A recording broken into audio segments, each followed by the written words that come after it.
por la dieta, por la ropa, por la economía, por todas las características de sus relaciones con otras personas, por su actitud hacia hombres y su actitud hacia Dios. Dios quería que los judíos sobresalieran en la sociedad como un pueblo excepcional.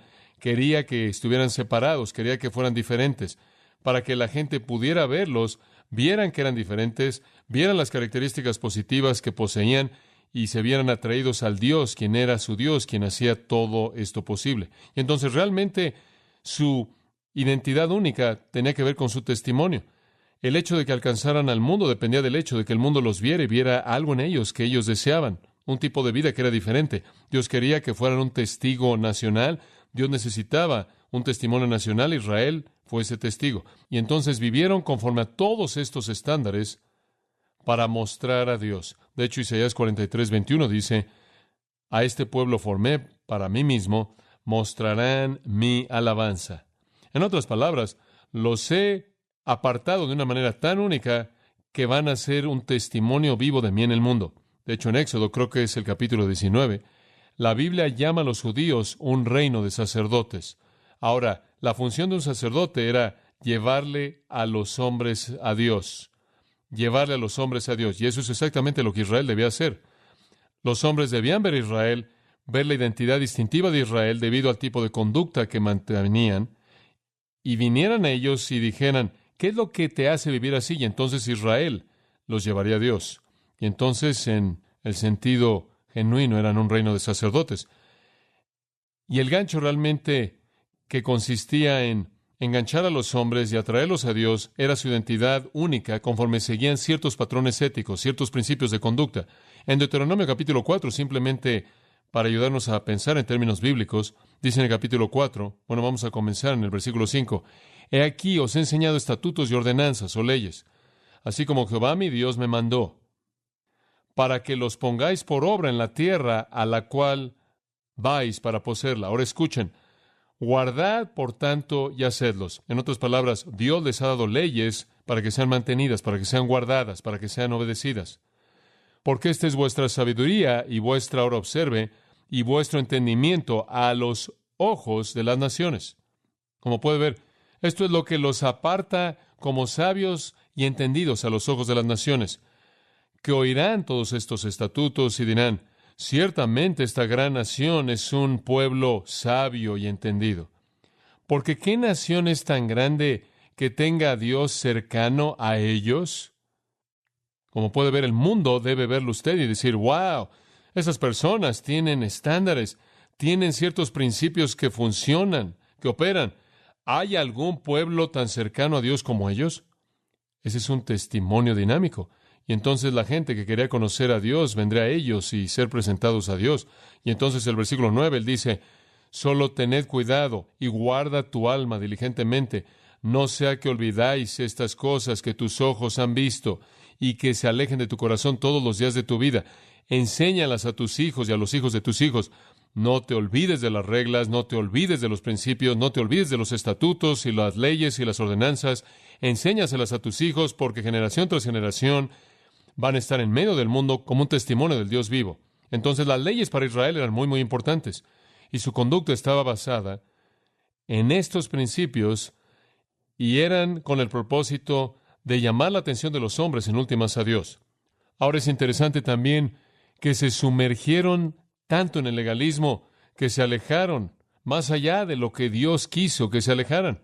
Dios les dio suficientes leyes para mantener las cosas y simplemente les encantaron las leyes y se excedieron y simplemente comenzaron a inventar leyes y terminaron con una serie entera de leyes que transmitieron oralmente. En otras palabras, simplemente las hablaban de generación a generación, y esta serie de leyes orales fue conocida como el Mishnah. Y usted quizá está familiarizado con eso si sabe algo de la historia judía. La palabra Shana significa enseñar o repetir oralmente. Entonces, esto fue transmitido oralmente y fue llamado el Mishnah, y finalmente pensaron que debían escribirlo todo y lo escribieron y lo llamaron el Talmud. Y el Talmud judío es la codificación de todas las leyes judías añadidas a las Escrituras. Y digo, es masivo, es algo monstruoso. La palabra Talmud simplemente significa enseñanza. Hay 6 partes en el Talmud judío. Algunos de ustedes quizás hayan visto uno. Pero tiene 6 partes. Hay una sección de la agricultura. Todas las leyes con respecto a lo que puede usted hacer y lo no puede hacer en la agricultura. Hay una sección de festividades. Hay una sección de mujeres. Hay una sección de leyes civiles y ceremoniales, asuntos legales. Hay una sección de sacrificios, una sección de cosas inmundas y su purificación. Ahora, todas esas secciones están cargadas de ley tras ley tras ley para la conducta del judío. Durante el tiempo de Jesucristo, si usted estudia el Nuevo Testamento, usted descubre que los judíos eran meticulosos con obedecer leyes, ¿no es cierto? Literalmente se enojaron cuando vieron a los discípulos de Jesús no haciendo las cosas que fueron prescritas por la ley, o cuando Jesús hizo algo que no era permitido en la ley. Tuvieron mucha dificultad en enfrentar eso. Jesús dijo, su único problema es que filtran un mosquito y se tragan un camello. Lo que él quiso decir es que realmente están todos preocupados por los detalles minúsculos de la ley y están despedazando todos los principios que Dios realmente quería que fueran comunicados a ustedes mediante la ley. Han guardado la letra de la ley y han perdido el mensaje de la misma. No obstante, para cuando usted llega al grupo de judíos a quienes se le está escribiendo el libro de Hebreos, son legalistas, créame. Son legalistas en el sentido de que ninguna otra nación en la historia del mundo ha sido legalista.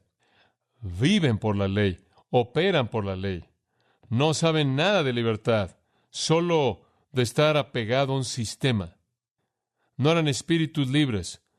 No eran los que tomaban la iniciativa para hacer las cosas. No eran libertinos.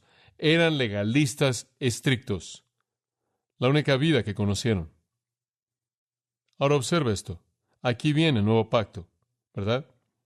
Aquí viene el nuevo pacto y el primer hombre que realmente explicó el nuevo pacto fue Pablo. Y Pablo vino y dijo, quiero que sepan que el nuevo pacto no es ley, es gracia. Y claro, él destrozó a los judíos con eso. No tenían concepto de eso. Realmente deberían haberlo sabido porque el Antiguo Testamento está lleno de la gracia de Dios. Estaban tan encerrados en el legalismo que pensaron que este era algún tipo de herejía horrenda.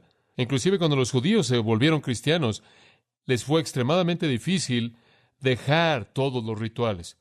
Y eso es lo que afectó a la primera iglesia, y Pablo habla de ese asunto en Romanos 14, porque como usted sabe, los gentiles habrían invitado a los judíos cristianos para comer y servían puerco, y los judíos cristianos no podían soportar eso, y entonces se estaba volviendo un verdadero problema en la iglesia porque no habían sido liberados de los conceptos de la ley. Pero usted sabe, conforme estudiamos el Nuevo Testamento, descubrimos que el Nuevo Pacto los libera de todas las características ceremoniales de la ley, no los asuntos morales, sino los ceremoniales. No deben haber más festividades, no más sacrificios, no más días santos, no más rituales, no más templo, no más sacerdotes, no más ofrendas. Todo se acabó. Todos esos estándares pequeños, insignificantes, legalistas, han pasado. Todo es gracia. En la cruz Jesús dijo, tetelestai, consumado es. Él lo hizo todo, y lo único que tiene que hacer es creer. Bueno, usted sabe, para que un judío enfrente ese es un problema muy, muy difícil, muy difícil. La obra perfecta llevada a cabo por el sumo sacerdote perfecto a través de un pacto perfecto, quien ofreció un sacrificio perfecto, trae promesas perfectas y salvación perfecta. ¿Y qué hago yo? Simplemente cree usted, ¿se da cuenta? Y el judío dice, no puedo enfrentar eso. Esa cruz va en contra de todo lo que he conocido. ¿No tenemos que hacer algo? Digo, ¿no hay algún estándar? Digo, me sentiría tan cómodo si tuviera unos cuantos. La ley ya no es el camino. Ya no hay ningún principio. No puedo tan solo ejercer una especie de libertad y hacer lo que quiero. Bueno, la respuesta a la pregunta es no. Debido a que usted se convierte en un cristiano, no significa que de pronto ya no hay ninguna regla. Dios tiene estándares. Ahora, yo creo que si usted entra con eso en el capítulo 13, en su mente, usted va a entender lo que él está confrontando. Él necesita cerrar este libro con algunos principios. De lo contrario, va a dejar a algunos judíos realmente tratando de entender cuál es su obligación hacia Dios, porque ellos saben que Dios no ha cambiado y Dios espera ciertas cosas de sus hijos, sean antiguo o nuevo pacto. Y entonces, conforme usted llega al capítulo 13, el Espíritu Santo presenta un sí resonante a sus preguntas y dice, sí, hay estándares. No los salvan, no los llevan a Dios, ni siquiera hacen que usted le caiga mejor a Dios. Usted le cae bien a Dios de manera total. Él lo ama a usted de manera infinita.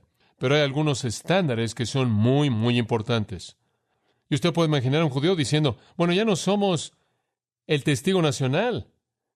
Hemos sido reemplazados por la iglesia. Hombre, se acabó la presión, disfruta de la vida. Digo, no necesitamos ya sobresalir en el mundo. No necesitamos obedecer los estatutos y mandamientos que las naciones podrían ver y decir de nosotros, miren, deben pertenecer a un Dios que está por encima de todos los dioses.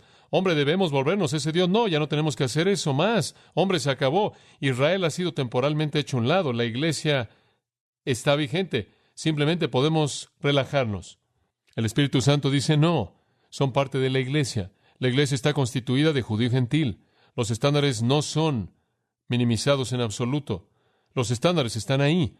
Dios espera que usted se conduzca de tal manera que los hombres todavía vean sus buenas obras y hagan ¿qué? Glorifiquen a vuestro Padre que está en los cielos. Eso no ha cambiado en absoluto. Y entonces, mientras que Israel ya no es una nación testigo, el cuerpo entero de la iglesia, judío y gentil, es el testigo de Dios. Y entonces hay principios. Y entonces, conforme usted llega al capítulo 13, eso es lo que realmente él simplemente delinea. Él simplemente va por el capítulo dando algunos principios muy básicos para la vida cristiana para que podamos tener un testimonio en el mundo. Ahora vemos tres cosas en el capítulo y nunca podemos llegar a las últimas dos. Llegaremos ahí la próxima semana. Vemos ética, los principios, ejemplo, el patrón que debemos seguir. Energía, el poder que lo hace posible. Tenemos los principios, tenemos una vida ejemplar que seguir y tenemos la energía para hacerlos operar. Ahora hemos estado hablando de los principios, la ética. Y vemos eso en los primeros 19 versículos, la ética de la vida cristiana, y son dados. Y realmente lo que sucede aquí es que todo en cierta manera es reducido a conceptos generales simples. En primer lugar, simplemente permítame decir esto. Hay tres categorías de ética cristiana. Número uno, en relación a otros.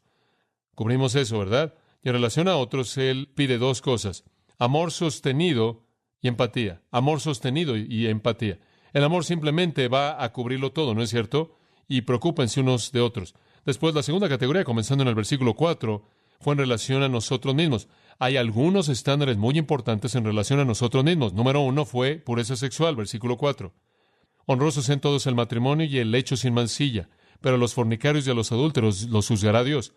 Leí en donde Pablo dijo que cuando usted peca en el sexo, usted peca contra su propio cuerpo. La segunda en relación a nosotros mismos es satisfacción. ¿Se acuerda eso de el último domingo por la noche, versículos 5 y 6?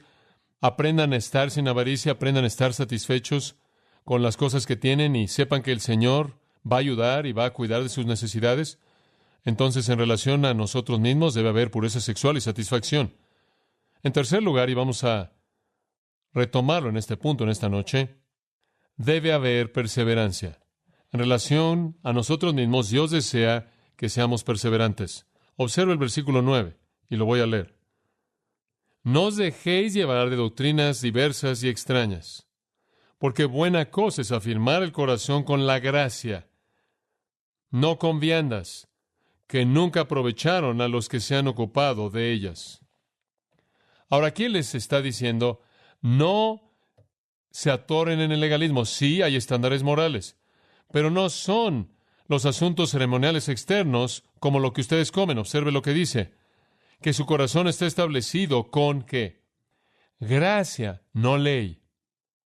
Que su vida esté arraigada y establecida sobre la gracia, no en base a la ley externa. Cosas superficiales como leyes ceremoniales, y cierto tipo de alimento, y cierto tipo de ropa, y cierto tipo de días santos, y cierto esto, y cierto aquello, las cuales no les han aprovechado a aquellos que se han ocupado con ellas. Él dice, miren, de hecho, todos aquellos que están atorados aún en el judaísmo todavía están cumpliendo con todas las leyes y están perdidos, están perdidos. Ahora regrese por un momento al versículo 7.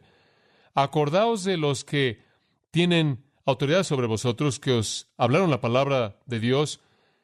Considerad cuál sea el resultado de su conducta e imitad su fe. Él dice esto, miren a aquellos que vinieron antes de ustedes y vean cómo permanecieron fieles.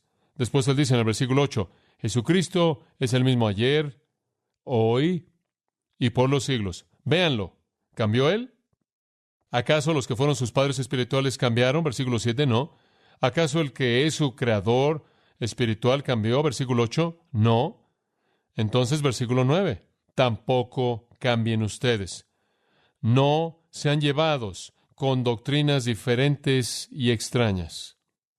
La palabra ser llevados simplemente significa ser quitados. Quédense en donde están. Una de las estrategias más sutiles de Satanás en contra del cristiano es alejarlo de la doctrina sana, es envolverlo en algún tipo de doctrina que resulta estar siendo soplada por la brisa en algún punto dado. Cristo no ha cambiado, sus ancestros no han cambiado, no cambien ustedes. Una de las cosas más tristes en el mundo es alguien que hace una profesión de Cristo, que cree en Cristo, quizás verdaderamente salvo, y de pronto es arrastrado por alguna doctrina falsa y pierde su eficacia, su gozo, pierde su recompensa, pierde su eficacia. Este es un problema en Gálatas, como ustedes saben, en el primer capítulo y en el 6º versículo. Me maravillo que tan pronto han sido alejados. Ahí está el mismo concepto. Ustedes, Gálatas, comenzaron también, pero se alejaron de aquel que los llamó a la gracia en Cristo, a otro evangelio. Comenzaron en la gracia y alguien los movió. Él dijo, realmente no es otro evangelio. Hay algunos que los quieren turbar y pervierten el evangelio de Jesucristo, y después alguien siempre dice, oh, pero son personas tan buenas.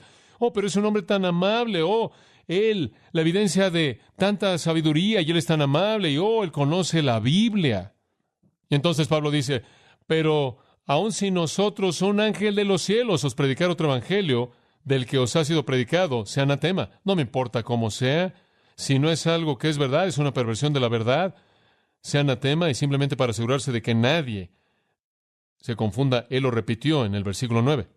Lo que sucedió a los Gálatas fue triste. Comenzaron en la gracia y terminaron echándose a perder con la ley. Comenzaron en el Espíritu y trataron de continuar en la carne. Él dice, ¿qué les pasó? Que comenzaron en la gracia y fueron arrastrados al legalismo. ¿Saben lo que pasó? Fueron turbados por los falsos maestros. La idea de pervertidos ahí es ser agitado. Fueron agitados y su mente se echó a perder por los falsos maestros. Ahora, esta es la estrategia de Satanás. Satanás ha destruido muchas veces el testimonio de un cristiano, ha robado muchas veces a un cristiano de todo su gozo y toda su eficacia al desviarlo por la falsa doctrina. Una buena ilustración de eso está a unos 3 kilómetros en esta calle hacia allá. Estas personas siempre están viniendo aquí anunciándonos que han encontrado la verdad. Y muchos de ellos son personas cristianas. Una madre se me acercó un día, simplemente con lágrimas en sus ojos, diciendo que su marido y su hijo, quienes habían hecho compromisos con Cristo y toda su vida habían estado en la iglesia, fueron arrastrados por esto y terminaron ahí hasta sus oídos y habían perdido todo contacto con la verdad del mensaje de Dios. Y fue una cosa trágica y triste. Y eso es exactamente lo que Satanás quiere hacer. Simplemente para darle una pequeña indicación de cómo Satanás opera de esta manera, permítame tan solo compartir algunos pasajes en la Escritura con usted y dejar que el Espíritu Santo lleve a cabo la enseñanza por un minuto. En Hechos capítulo 20, versículo 29, no trate de seguirme, simplemente si quiere escribirlos, pero puede buscarlos después. Pero en Hechos 20, 29, Pablo se está preparando para dejar Éfeso, y él pasó 3 años ahí, 3 años diligentes. Él pasó noche y día orando por estas personas, enseñándoles todo el día durante 3 años. Simplemente no me puedo imaginar a un hombre que pueda hacer eso. Hora tras hora tras hora, día tras día tras día, durante 3 años. No solo el domingo, sino constantemente. Y él los amaba, y él les dio todo lo que tenía, y todo lo que él pudo darles. Y ahora que se iba, él tenía un gran temor. Y este era, porque yo sé, sin duda alguna lo sé, porque yo sé que después de mi partida, lobos rapaces entrarán entre vosotros y no perdonarán al rebaño. Sé que esto va a pasar. Lobos rapaces, ¿quiénes son? Falsos maestros. Y también de vosotros mismos se levantarán hombres, personas a quienes confían, personas de en medio de ustedes, que hablarán cosas perversas para arrastrar a los discípulos tras ellos. Y él dice, simplemente observen y recuerden que por 3 años no he cesado de advertir a cada uno de ustedes noche y día con lágrimas. Y él dice, ahora hermanos, os encomiendo a Dios y a la palabra de su gracia, que tiene poder para sobreedificaros y daros herencia con todos los santificados. Lo único que puedo decir simplemente es que aquí está la palabra. Esta es su única protección. 3 años les advertí, día y noche con lágrimas van a venir, y ustedes saben que lo más triste es que la iglesia de Éfeso dejó de existir eventualmente debido a eso. Satanás opera de esa manera. Al final del libro de Romanos, capítulo 16, versículo 17, Pablo dice al cerrar, ahora os ruego, hermanos, que identifiquen a aquellos que causan divisiones y tropiezos contrarios a la doctrina que habéis aprendido y que los evitéis. Evítenlo. Porque los que son así no sirven a nuestro Señor Jesucristo, sino a sus propios vientres. Están ahí metidos por el dinero. y mediante buenas palabras y palabras agradables engañan los corazones de los inocentes. Satanás infiltra la iglesia siempre y siempre con falsos maestros. En 2 Corintios capítulo 11, versículo 13, el Espíritu de Dios continúa hablando y él dice esto: porque tales son falsos apóstoles, obreros fraudulentos. Observen esto: transformándose en apóstoles de Cristo. La gente dice, bueno, él habla acerca de Cristo y él parece ser realmente un creyente en Jesús. Claro. Si viniera y le dijera a usted que él era un creyente en Buda, usted no lo escucharía. Y él dice, no le sorprenda, no se sorprenda, porque Satanás mismo se transforma en ángel de luz. Por lo tanto, no es algo grande si sus ministros también se disfrazan como ministros de justicia, cuyo fin será conforme a sus obras. Claro, Satanás va a funcionar de esta manera. En Colosenses capítulo 2, versículo 4, y esto digo, no sea que alguno os engañe con palabras engañosas. Versículo 8, guardaos, no sea que alguien os eche a perder mediante filosofía y engaño vano, mediante la filosofía de los hombres, siguiendo la tradición de los hombres y los rudimentos del mundo, y no según Cristo. No escuchen a filosofías que los alejan.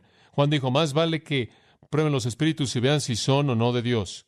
Primero de Juan 4:1. En Judas, esa pequeña epístola, versículo 3, amados, cuando di toda diligencia para escribiros acerca de la salvación que tenemos en común, me fue necesario escribiros y amonestaros a que contendáis ardientemente por la fe.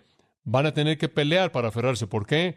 Porque ciertos hombres se han infiltrado, que desde la antigüedad fueron ordenados para esta condenación, hombres impíos, que convierten la gracia de nuestro Dios en libertinaje y niegan al único Señor Dios y a nuestro Señor Jesucristo. Siempre, siempre, siempre falsos maestros. Y el apóstol Pablo le dijo a los Gálatas en el capítulo 5, versículo 1, más vale que permanezcan firmes en la libertad mediante la cual Cristo los ha hecho libres y no vuelvan a aferrarse al legalismo. Hay estándares morales, no ceremoniales. Ahora, este es un problema muy serio, tan serio, que en Efesios capítulo 4, me gustaría que viera eso por un minuto, el apóstol Pablo presenta esto como una de las características sobresalientes de una iglesia que enseña la palabra de Dios. Dios sabe que la batalla más grande que peleamos en la iglesia es la pureza de la iglesia doctrinalmente, porque a partir de ahí brota cualquier otro asunto. Si no tenemos doctrina pura, enfrentamos problemas terribles. Y entonces Él sabe que si necesitamos doctrina pura, a esto tenemos que dirigir nuestra atención. Entonces Él da a la iglesia en el versículo 11, apóstoles, profetas, evangelistas, pastores, maestros, a fin de perfeccionar a los santos para la obra del ministerio, para la edificación del cuerpo de Cristo, para producir la unidad. Después, versículo 14, ¿por qué? ¿Por qué todo esto? Para que ya no seamos niños, llevados por doquier, por todo viento de doctrina, por estratagema de hombres. Estratagema, la palabra en el griego significa aventar los dados. Y cargados mediante la estratagema de hombres que esperan para engañar. Él dice, edifiquen a la iglesia, hombres, edifiquen a la iglesia para que llegue a la estatura de la plenitud de Cristo, porque si no, van a ser arrojados de aquí para allá por la doctrina falsa. Y sabe una cosa, usted véalo cómo sucede. Simplemente vea la iglesia en la actualidad, bajo el nombre de Jesucristo, y vea cómo la iglesia tiende a seguir toda nueva ola de lo que surge. Satanás siempre se va a esforzar por operar en el área de la doctrina falsa. Y la iglesia puede ser como niños pequeños. Usted sabe, como sus niños pequeños, como los de usted y los míos, están arrastrándose ahí en el suelo y no tienen idea de lo que entra a la boca, lo que debe entrar a la boca y lo que no debe entrar. Se lo meten todo ahí. ¿Por qué? No tienen capacidad de discernir. Ni siquiera saben lo que es bueno para ellos. Si usted le dijera a un niño que para cuando tuviera 3 años él podría decidir qué va a comer, él habría muerto ya para cuando llegara a los 5 años. Él habría muerto nada más de puros dulces. Los niños no tienen capacidad de discernir lo que es bueno. Y ese es exactamente el problema en la iglesia. La iglesia en la actualidad, debido a una falta de enseñanza doctrinal sólida, está poblada en términos masivos por bebés que se tragan lo que todo el mundo dice porque no tienen la madurez para discernir. Una de las cosas más tristes que veo en este punto con frecuencia en el ministerio es un hombre que le dice a su congregación lo que está bien y lo que está mal, sin darles jamás principios, y por eso tienen que seguirlo como si fueran bebés. No solo necesitamos enseñarle a la congregación qué evitar, sino que necesitamos enseñarles los principios que les van a permitir formar sus propias convicciones al respecto. y tomar sus propias decisiones. Y entonces es muy importante que se nos enseñe doctrina. Aquí es donde entra Satanás. Permítame profundizar y repasar un pasaje que usted conoce, 1 Juan 2. Usted no puede ser estable, usted no puede perseverar hasta que usted esté nutrido por la doctrina. Esto es lo que está diciendo. Ahora observen 1 Juan 2:12. Os escribo, hijitos, y aquí está la palabra tecnia, y él no está hablando de bebés en Cristo, él está hablando de niños en el sentido general. Simplemente todos ustedes que son los descendientes de Dios, todo creyente, sean un bebé en Cristo muy maduro, todos son los hijos de Dios en el sentido tecnia. Él dice, os escribo a vosotros, tecnia, porque vuestros pecados son perdonados por causa de su nombre. Ahora él divide a los hijos de Dios en tres categorías. Os he escrito a vosotros, padres, porque habéis conocido a aquel que es desde el principio. Usted sabe, usted puede identificar un padre espiritual, él tiene la profundidad de conocimiento, él conoce a Dios, él entiende algo de la eternidad y quién es Dios. Os escribo a vosotros, jóvenes, porque habéis vencido al maligno. Os escribo a vosotros, hijitos, porque saben cómo decir papá. Eso es todo. Ahora, aquí usted tiene tres clasificaciones de crecimiento espiritual: bebés, jóvenes y padres. Comencemos con los niños. Ahora, la palabra niños aquí, os he escrito a vosotros, hijitos, no es tecnia, es paidía. Niños pequeños. Para distinguirlos del término general tecnia, refiriéndose a todos los cristianos, él los aísla específicamente como los pequeños. Y lo único que un pequeño realmente sabe es el padre. Es el apego, su deleite, su dependencia, es confianza simple. Romanos 8:15, Abba Padre, ese es un niño. Hay algunos cristianos que realmente no saben nada más que eso. Pero los jóvenes conocen más que eso. Versículo 13, habéis vencido al maligno. Fabuloso. Versículo 14, él dice, os escribo a los jóvenes a la mitad, porque sois fuertes y la palabra permanece en vosotros y habéis vencido al maligno. ¿Sabe una cosa? Solo hay una manera de vencer al maligno y es tener que la palabra morando en usted. ¿Y cómo es que el maligno opera? Él aparece como un ángel de ¿qué? Luz, le dije antes, lo repito. Satanás opera en el área de doctrina falsa. 99 de 100 veces, ahí es en donde él está ocupado. Satanás no creo está ocupado en el bar local. No creo que Satanás está funcionando en todo tipo de cosas así. Creo que la carne, los deseos de la carne, todo eso se encarga de sí misma. Satanás opera en el área de la religión. Él es un ángel de luz. Él se enmascara en la religión. Él es un falso profeta. Y entonces, como puede ver, no es sino hasta que usted crece en la palabra, hasta llegar a la estatura de un joven, que usted literalmente lo vence. ¿Sabe usted quién es vulnerable a la falsa doctrina? Los bebés, ¿verdad? Él dice, jóvenes, la palabra permanece en ustedes y ustedes lo vencen. En otras palabras, si he crecido al nivel de un joven espiritualmente, la doctrina falsa no es mi problema. La Biblia dice que cuando usted es salvo, usted vence al mundo. Cuando usted llega a ser un joven, usted vence al diablo. Hay una cosa que usted nunca vence. ¿Qué queda? La carne. Esperamos la glorificación de nuestros cuerpos para vencer la carne. Pero cuando usted llega a cierto punto en su madurez en la palabra de Dios, la doctrina falsa ya no es un problema. Pero mientras que usted sea un bebé, lo es. Ahora, con eso en mente, leyendo de nuevo de nuestro pasaje en Hebreos, veamos lo que él está diciendo. No seáis llevados con doctrinas varias y extrañas, porque es bueno que el corazón sea establecido con gracia, no con viandas, las cuales no aprovechan a aquellos que se ocupan en ellas. ¿Qué es lo que él ha estado diciendo? No sean bebés, no sean arrastrados a la falsa doctrina. Ahora, si usted va a evitar eso, ¿qué tiene que hacer?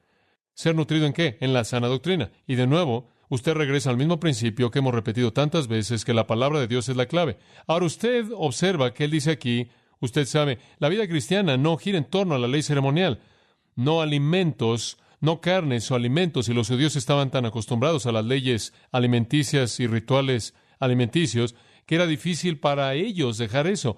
Hay un versículo interesante, es 1 Corintios 8:8, escuche lo que dice. Pero el alimento no nos hará más aceptos a Dios. Bastante simple. A Dios no le importa lo que usted coma. El alimento no nos hace más aceptos a Dios. No somos peores si no comemos, ni mejores si comemos. En otras palabras, a Dios no le importa su dieta religiosa. Eso es exactamente lo que él dice en el versículo 9. Que su corazón se establezca con gracia, no con ceremonia. En 1 Timoteo, de hecho, y este es un versículo interesante, hay muchas ramificaciones, permítame leerlo tan solo brevemente. 1 Timoteo 4:3, algunos falsos profetas van a venir prohibiendo casarse. Usted observa a cualquiera que propaga el celibato. Normalmente, eventualmente, su movimiento va a dejar de existir. Pero fuera de eso, eso es anti-escritural y mandando que os abstengáis de alimentos. Algunas personas van a venir y van a decir no deben comer eso, no deben comer esto, no deben y demás, y la Biblia simplemente dice, Dios ha creado todas las cosas para ser recibidas con gratitud por aquellos que creen y conocen la verdad, porque todo lo que Dios creó es bueno y nada es de desecharse si se recibe con gratitud, porque por la palabra de Dios y la oración es santificado. Esa es la razón por la que usted ora antes de comer. Entonces, no estamos hablando de leyes alimenticias. ¿Se acuerda usted de la visión de Pedro en Hechos 10? Él vio a todos los animales ahí en la sábana y él oyó la palabra, levántate, Pedro, mata y come. No llames nada inmundo que Dios ha santificado. En Romanos 14, Pablo dice, el reino de Dios no es comida, bebida, sino justicia y gozo en el Espíritu Santo. Entonces, no escucha a los judaizantes, no escucha a los gnósticos, no escucha a los católicos, no escucha a los adventistas del séptimo día, que promueven el error de que ciertos alimentos agradan a Dios y otros no. No es así. El cristianismo ha hecho que toda la observancia externa sea inválida y Dios se preocupa por la gracia en su corazón. Entonces, usted se debe a sí mismo a la pureza sexual, tan básico, tan importante, y usted le debe satisfacción a estar satisfecho con lo que tiene, y usted se debe a sí mismo a esta característica tan importante, perseverancia. Y esto significa que debe buscar el estudio de la Escritura de manera diligente. En 1 Corintios 15, me encanta esto y simplemente se lo leo. ¿Se acuerda de este versículo? Por tanto, mis amados hermanos, sed perseverantes, inamovibles, siempre abundando en la obra del Señor, sabiendo que vuestra obra en el Señor no es en vano. Dos palabras, perseverando e inamovibles. Creo que a todo mundo le gusta alguien con convicciones, pero en la vida cristiana es absolutamente esencial para la vida de un creyente. En Colosenses 1:23, Pablo dice, si continúan en la fe, arraigados y establecidos, y no se alejen de la esperanza del Evangelio que habéis oído. No deje que nadie lo arrastre a un sistema falso. Pedro le escribió a los judíos que estaban bajo la presión de maestros falsos, y él dijo, antes bien creced en la gracia y el conocimiento del Señor Jesucristo. Y después él dice al final de su pequeña epístola, palabras tan importantes, él dice, sabiendo que sabéis estas cosas, mirad que no seáis arrastrados por el error de los impíos y que no caigan, no de salvación, sino que de vuestra perseverancia, vuestra estabilidad. Usted realmente no es útil para Dios a menos de que usted sea doctrinalmente sólido. Usted le debe eso a usted mismo y a Dios. Y alejarse es trágico. Muy bien, entonces vemos que la conducta del creyente en relación a otros es amor sostenido y empatía en relación a sí mismo, pureza sexual, satisfacción y perseverancia. Finalmente, la ética del creyente en relación a Dios. ¿Qué es lo que Dios quiere? ¿Cuáles son las cosas que debo hacer con respecto a Dios en relación a Él? Una, separación. Separación. Y eso lo vemos en los versículos 10 al 14. Y quiero apresurarme a decir que esto, sin duda alguna, es uno de los pasajes más difíciles. Esta pequeña sección breve aquí, sin embargo, es uno de los pasajes más difíciles en todo el libro de Hebreos. Las interpretaciones son múltiples, para decirlo de manera suave. No estoy aquí como una autoridad dogmática. Le voy a dar un par de posturas y le voy a decir lo que yo pienso, y si usted quiere profundizar en su estudio, usted lo puede hacer. Comenzando en el versículo 10, permítame tan solo leer para que usted tenga una idea del texto. Leyendo los primeros dos versículos. Tenemos un altar, del cual no tienen derecho de comer los que sirven al tabernáculo, porque los cuerpos de aquellos animales cuya sangre a causa del pecado es introducida en el santuario por el sumo sacerdote, son quemados fuera del campamento. Le dije, ahora, ¿de qué estamos hablando aquí? Esto es como el hombre dijo, tratando de desarmar lo inescrutable. Ahora, tenemos un altar. Entendí eso. ¿Entendió eso? Muy bien, tenemos un altar. Ahora, ¿qué altar tenemos? Bueno, algunos dicen que esto se refiere al altar físico, y esa es la razón por la que en algunas iglesias usted tiene un altar. Algunas personas dicen que la iglesia debe tener un altar porque dice tenemos un altar. Pero ese no puede ser el altar del que está hablando, del cual no tienen derecho de comer. ¿Qué tipo de comida se lleva a cabo en el altar? Bueno, algunos inclusive han dicho la mesa de comunión. Bueno, ¿cómo podría tener una mesa de comunión de la cual no podría comer? Eso no tiene sentido. En el versículo 11, de cualquier manera, él dice, habla de los cuerpos de los animales cuya sangre es llevada ahí. Eso no se oye para mí como la iglesia. No, de hecho, la evidencia aquí está en no comer, no en comer. En segundo lugar, algunos dicen que se refiere a un altar celestial. Apocalipsis 6 habla de un altar celestial y él está diciendo, tenemos un altar en el cielo. Bueno, eso tampoco tiene sentido alguno, del cual no tienen derecho de comer aquellos que sirven en el tabernáculo. ¿Qué tiene que ver eso con el altar en el cielo? De cualquier manera no se va a comer ahí. ¿Y qué es esto de los cuerpos de animales? ¿Qué bestias son quemadas en el altar en el cielo? Otros dicen, no, se refiere a Cristo. ¿Cómo podría referirse a Cristo? Tenemos un altar del cual no tienen derecho a comer. Jesús dijo en Juan 6, ni siquiera puedes conocer a Dios a menos de que comas mi carne y bebas de mi sangre. Ahora le voy a decir lo que creo que es. Y creo que el peso de toda la evidencia está en este punto de vista en particular, pero creo que él está hablando de la idea de separación aquí.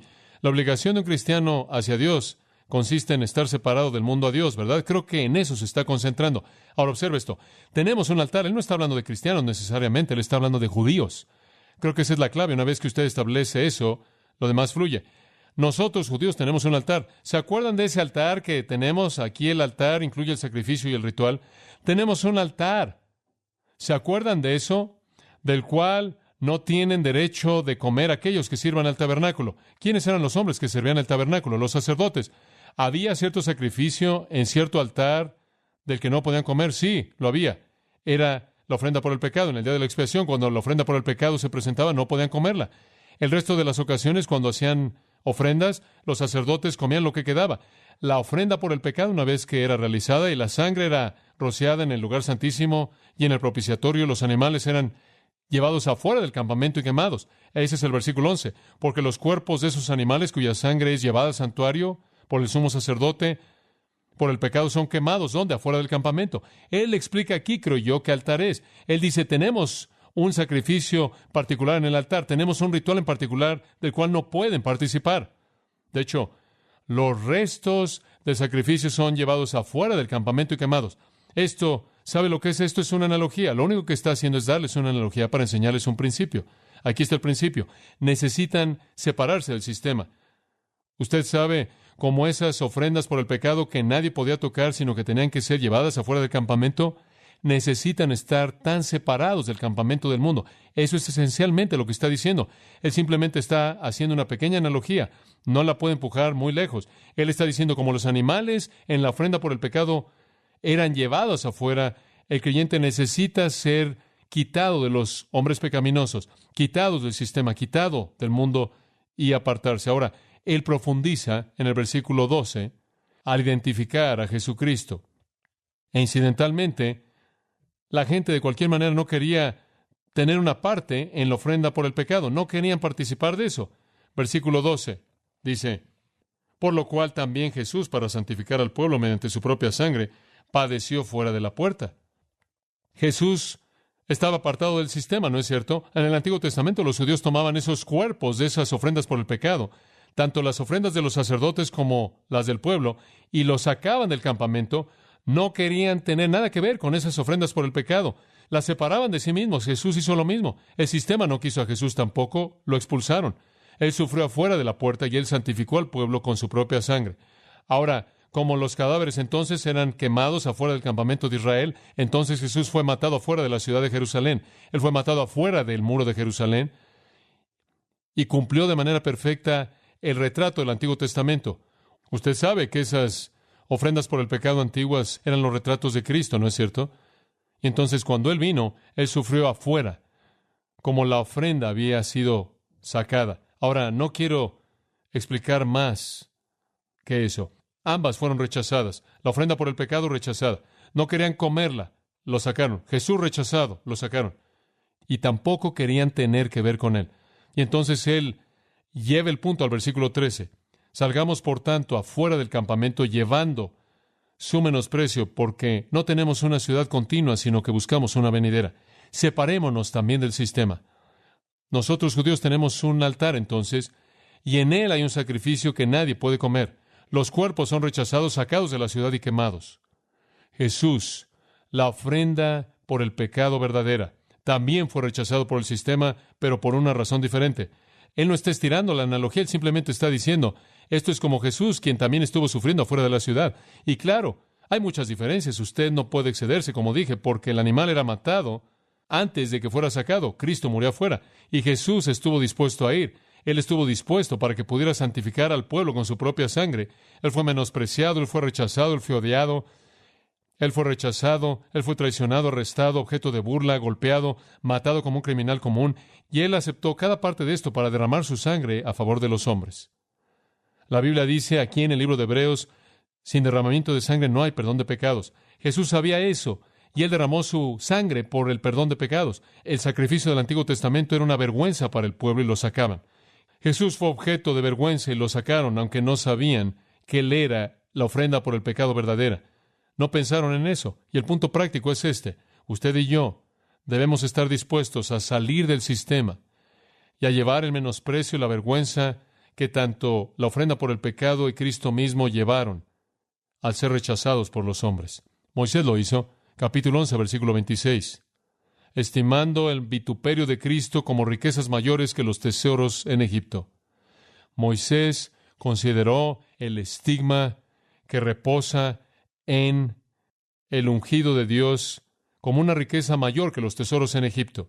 Y entonces el escritor de Hebreos está diciéndonos en el 13:13, deben considerar el estigma, el menosprecio de Cristo, como algo de mayor valor que los tesoros del sistema. Sálganse, eso es lo único que está diciendo. Entonces aquí veo una división muy clara entre los versículos 9 y 10. Él simplemente dice, tenemos un sacrificio en el que la característica es separación. Cristo fue separado de los hombres, ustedes también sepárense. Ahora, Pablo define este concepto en 2 Corintios capítulo 6, en algo de detalle. Permítame leerle estas palabras. No os unáis en yugo desigual con los incrédulos. Porque ¿qué comunión tiene la justicia con la injusticia? ¿Y qué comunión tiene la luz con las tinieblas? ¿Y qué concordia tiene Cristo con Belial o Satanás? ¿Qué parte tiene el que cree con un incrédulo? ¿Qué acuerdo tiene el templo de Dios con los ídolos? Pablo dice, no tengan nada que ver con el sistema. Ustedes son diferentes. Otra cosa que nuestro autor puede estar recordando aquí, y debido a que no estoy en este contexto como un judío viviendo en esa época, no puedo estar seguro, pero tengo una pista en mi mente que en el versículo 13 también él tiene algo más en su mente y parece que él está entretejiendo varios pensamientos juntos y me deja algo confuso, pero con frecuencia ese es mi problema. De cualquier manera, en el versículo 13 él puede tener esto en su mente. Usted se acuerda que en un punto, en la época en la que Israel estuvo dando vueltas en el desierto, Dios fue rechazado por Israel. Y Dios, ¿se acuerda usted?, se movió afuera del campamento y manifestó su presencia afuera del campamento. Y después del incidente del becerro de oro, Moisés sacó su tienda y la colocó afuera del campamento de Israel. Y usted recuerda que fue llamada la tienda del testimonio. Y entonces toda persona que quería acercarse a Dios tenía que salir del campamento de Israel y acercarse ahí. ¿Por qué? Israel lo había rechazado en términos generales. Y Dios se apartó y dijo, si vienen a mí, tienen que apartarse del sistema. ¿Saben una cosa, amados? Yo creo que eso es exactamente lo que Dios está diciendo en la actualidad. Si van a venir a mí, van a tener que salir del sistema. Van a tener que apartarse de ellos y no tocar lo inmundo y apartarse para mí. O sea que la analogía del sacrificio en el Antiguo Testamento afuera de la puerta, la analogía de Cristo sufriendo afuera de la puerta, o sea, la idea de la tienda del testimonio afuera de la puerta, el mensaje es el mismo, separación. La gente me dice, MacArthur, ¿crees en la separación bíblica? Claro. Y la separación bíblica es esta. No tengas nada que ver con el sistema. Ahora, necesita usted aclarar eso en cierta manera, pero permítame darle una afirmación simple. No améis al mundo, 1 Juan 2:15, ni las cosas que están en el mundo. No amen el sistema. Ahora, ¿qué era el sistema para ellos? ¿Qué era? Judaísmo. ¿Qué es lo que él está diciendo entonces al lector judío aquí? Sepárense del judaísmo, salgan del sistema de ley, legalismo, ceremonialismo, salgan del campamento a Cristo quien está allá afuera. O seguro va a tener usted que sufrir. Jesús dijo, en el mundo tendréis aflicción, pero tened ánimo, yo he vencido al mundo. Más adelante o antes, en el capítulo 15, él dijo, no les sorprendan si los matan, me lo hicieron a mí. ¿Están dispuestos a llevar mi vituperio? Dice usted, bueno, ¿acaso esto significa que nos vamos a vivir en un monasterio, usted sabe, y nos volvemos algo raros? ¿Y esto significa que dejamos de comprar ahí en el supermercado que vende licor y no vamos a McDonald's y el que toma la orden no es cristiano? ¿Acaso esto significa que no nos involucramos en nada en donde hay gente no salva? Claro que no. Jesús dijo, Padre, en Juan 17:15, no oro que los saques del mundo, simplemente guárdalos del que está a cargo del sistema. Ahora, si quiero ir de aquí a Filadelfia, no voy por todos lados tratando de encontrar a un piloto cristiano. Simplemente me subo al avión. Ahora, eso no significa que participo en todo lo que pasa ahí. No tengo que aceptar la champaña gratuita. Me acuerdo en una ocasión en Portland, en donde tuvimos un problema de motores y estuvimos ahí. Siempre me da gusto cuando aterrizan y dicen que tenemos problemas. Nada más no quiero oírlo cuando estamos en el aire. Entonces, dicen van a ser unas cuantas horas y había una convección de los leones en el avión y el hombre que estaba a mi lado, en cierta manera era un hombre que estaba contento cuando se subió y después de un rato vino la sobrecargo y dijo, vamos a estar aquí por un tiempo indeterminado, no sabemos cuánto va a ser, ninguno de los pasajeros va a poder dejar el avión porque podrá ser arreglado momentáneamente, entonces mientras tanto estaremos sirviendo bebidas gratis. Pasaron 4 horas. El hombre a mi lado estaba tan borracho que difícilmente podía mantener su cabeza en alto y empezamos a hablar y era algo trágico. Y bueno, usted sabe, fue otra ilustración para mí. Estaba en ese avión y ese avión en un sentido real es parte del mundo. Sin embargo, yo no estuve involucrado en absoluto en el sistema. No tenía nada que ver. De hecho, finalmente el hombre me dijo, él dijo, has estado sentado aquí y no has tocado una gota. Usted sabe. Él dijo, ¿a qué te dedicas? Y yo dije, bueno, yo soy un predicador. Nunca olvidaré su reacción. Él saltó del asiento y comenzó a gritar por todo el avión. No van a creer lo que tenemos aquí. Entonces, en cierta manera, usted sabe, unos 10 hombres se acercaron a mi asiento durante los últimos 20 minutos y simplemente me inundaron de preguntas. Una situación interesante. Lo que pasó es que antes de que llegáramos a Los Ángeles, este hombre había compartido una historia de que estaba destrozado, que simplemente despedazaría su corazón si lo oyera. Pero lo que pasó, usted sabe, es que podía estar ahí, no tener nada que ver con el sistema. Una cosa es estar ahí y otra cosa es amar lo que el mundo ama. Y le voy a decir algo más. No es solo lo que usted hace, es una actitud. Usted es tanto una parte del sistema si usted no lo hace, pero desearía hacerlo. ¿Sabe una cosa? Algunos cristianos, como lo he dicho antes, no hacen cosas malas, nada más que anhelarían hacerlas. Eso es estar enamorado del sistema y como cristiano Dios dice que debamos separarnos. Salga del sistema, apártese para Dios. Es una actitud. Jesús dijo, si alguno quiere venir en pos de mí, niéguese a sí mismo, tome su cruz y sígame. ¿Qué significa eso? Eso significa lleve el vituperio de Cristo. Vaya donde Jesús está, fuera del sistema. Y cuando usted se encuentre con el sistema es para confrontarlo, no para tener comunión. Gran diferencia. Y las únicas personas que realmente se identifican con Jesucristo son los que realmente están dispuestos a pagar el costo y salirse. ¿Qué dicen? 2 Timoteo 3:12, los que quieran vivir piadosamente en Cristo Jesús padecerán persecución. Los que vivan piadosamente, muchos cristianos no viven piadosamente, no son perseguidos, nunca se apartan del sistema.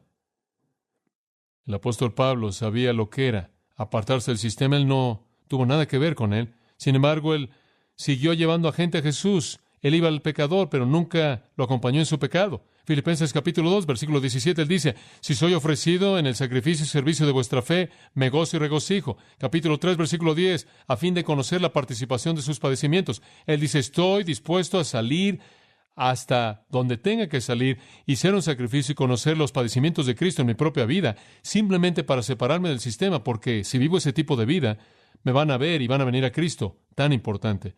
En 1 Corintios capítulo 4, versículo 10. Somos necios por causa de Cristo. Y aquí, simplemente lleno de sarcasmo, Pablo dice, somos necios por causa de Cristo, pero ustedes son sabios en Cristo. Somos débiles, pero ustedes son fuertes. Son honorables, somos menospreciados. ¿Sabe usted lo que le pasa a un cristiano que simplemente quiere mantener la paz con todo el mundo? Se está engañando. Se está robando de gozo y fruto. Versículo 11. Inclusive en este momento él dice, tenemos hambre y sed y estamos desnudos y somos golpeados y no tenemos dónde vivir, ni siquiera sabemos dónde vamos a dormir y trabajamos con nuestras manos y somos menospreciados pero bendecimos y somos perseguidos pero lo soportamos, somos difamados y rogamos, somos como la escoria del mundo, la inmundicia de todas las cosas hasta este día. Pablo no se llevaba muy bien con el sistema. Ahora estos judíos en Hebreos habrían conocido poco de ese menosprecio, ¿verdad? El escritor les está diciendo, salgan de entre ellos, apártense, sepárense, muévanse hacia Dios, seguro les va a costar, seguro van a pagar por ello, seguro van a pensar que algo está mal en su cabeza, van a ser aislados, van a ser condenados a un precio pequeño por la gloria que les espera. Y yo digo que si un hombre no está dispuesto a separarse del mundo para Dios, Jesús dijo que él no es digno de ser su discípulo. Todos estos hombres vinieron y Jesús dijo, vengan, sean mis discípulos. Y un hombre dice, tengo que ir a sepultar a mi padre. Su padre ni siquiera estaba muerto. Lo que él quiso decir es que necesito recibir la herencia y después voy. Y entonces así fue con los que querían ser discípulos.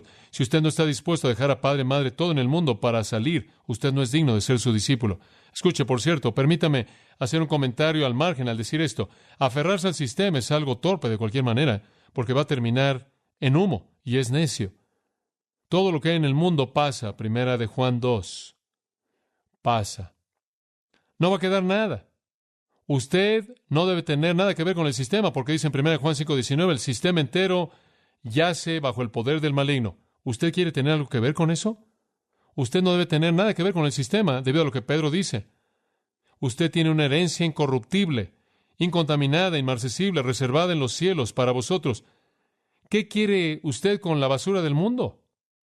No hay nada que este mundo tiene que ofrecerle a usted que valga la pena tomar. Otro versículo que viene a mi mente está en 1 Corintios 11, creo que es el 32. Cuando somos juzgados, somos disciplinados por el Señor para que no seamos condenados con el mundo. Usted no debe querer al mundo porque va a ser condenado. Usted debe apartarse para Cristo. Pablo nos da principio tras principio con respecto a esto, y también lo hace el Espíritu Santo a través de otros escritores, así como aquí. Veamos una segunda cosa. Nuestra relación con Dios no es solo esta idea de separación, sino la idea de sacrificio. Y hablamos de esto esta mañana. Es hermoso ver cómo el Espíritu Santo liga estas dos. Versículo 15, sacrificio. ¿Sabe usted cuán importante esto era para un judío? Un judío viene al nuevo pacto. Él quiere saber que hay algunas reglas que permanecen. ¿Y sabe usted lo que él quería saber? ¿Hay algún sacrificio que queda? ¿Hay algo que debe ser sacrificado? ¿Acaso todo ese concepto se acabó? Y él recibe esta información maravillosa. Hay dos sacrificios que Dios quiere. El primero es palabra, el segundo es obra. El primero, la palabra está en el versículo 15.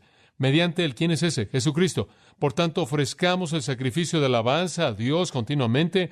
Esto es el fruto de labios que confieso, da gracias a su nombre. ¿Sabe usted qué tipo de sacrificio Dios quiere? Él no quiere animales. Él no quiere cebada. Él quiere la alabanza de nuestros labios. Observe usted la frase mediante Él o por Él. Solo hay un camino a Dios, ¿verdad? Jesucristo. ¿Puede usted ofrecer un sacrificio aceptable a Dios aparte de Jesucristo? Solo por Él. Esa es la única manera, por Él. No podemos entrar a su presencia de cualquier otra manera. Entonces, el sacerdote creyente viene a la presencia de Dios y dice, aquí hay un sacrificio, y Dios dice, quiero el sacrificio de la alabanza de tus labios. ¿Qué sale de sus labios hacia Dios? ¿Alguna vez está en un estrés que llega a tal grado que usted comienza a enojarse con Dios? A Él no le gusta eso. Permítame darle una idea de qué decirle a Dios cuando quiera alabarlo. Te exaltaré, mi Dios, oh Rey, bendeciré tu nombre por los siglos de los siglos. Cada día te bendeciré y alabaré tu nombre por los siglos de los siglos.